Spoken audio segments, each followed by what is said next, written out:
primeiro coméntovos as novidades que hai na convocatoria este ano. Hai un novo motivo para librarte, digamos, de ser tribunal, que é participar na modalidade número 2 do PIALE, sempre cando, lóxicamente, haxa persoal suficiente para poder formar o tribunal, pero en principio ese é un dos motivos novos, vale?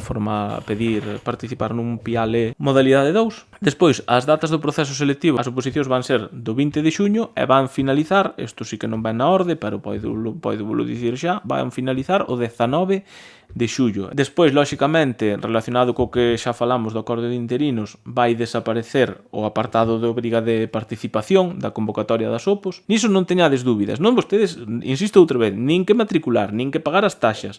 Se vos matriculades e ides e vos sae mal o examen e non volvedes, non pasa nada, sempre cando teñades o posto consolidado. Despois tamén tede en conta que hai erros nas rúbricas de FP, vale? Esa é unha das cousas que van corrixir. Na convocatoria xa ides ver que as rúbricas de FP van vir corrixidas, vale? Por se alguén detectou xa erros. Falando da convocatoria, cando vai sair? A convocatoria vaise publicar ou teñen previsto publicala a última semana de febreiro no DOGA, sempre que haxa sitio no DOGA, vale? Pode ser que non haxa sitio no DOGA, entón que se publique a primeira semana de marzo, vale? Pero contade que a principios de marzo, polo menos, o prazo de participación, que comeza cando se publica a convocatoria, pois vai estar xa vixente, vale?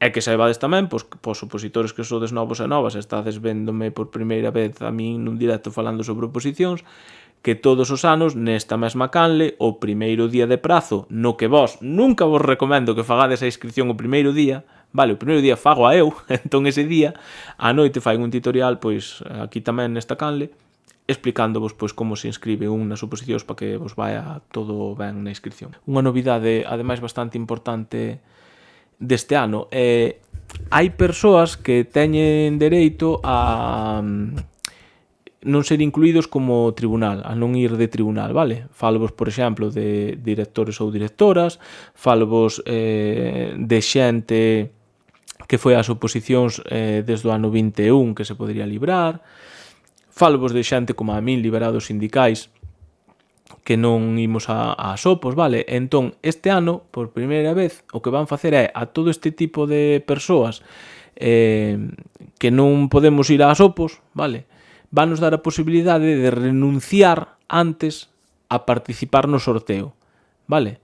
Entón, vanos mandar un correo, parece ser, en ese correo vai haber como para darlle un botón, entón se das ao botón xa non saes no sorteo. Despois destas novidades das que falaron na mesa a administración, pois fixemos outra vez achegas ás organizacións sindicais. Nesta ocasión todas as organizacións fixemos achegas e podedes velas, non me vou parar aquí neso, podedes velas nas súas páxinas web dos sindicatos estas achegas, vale?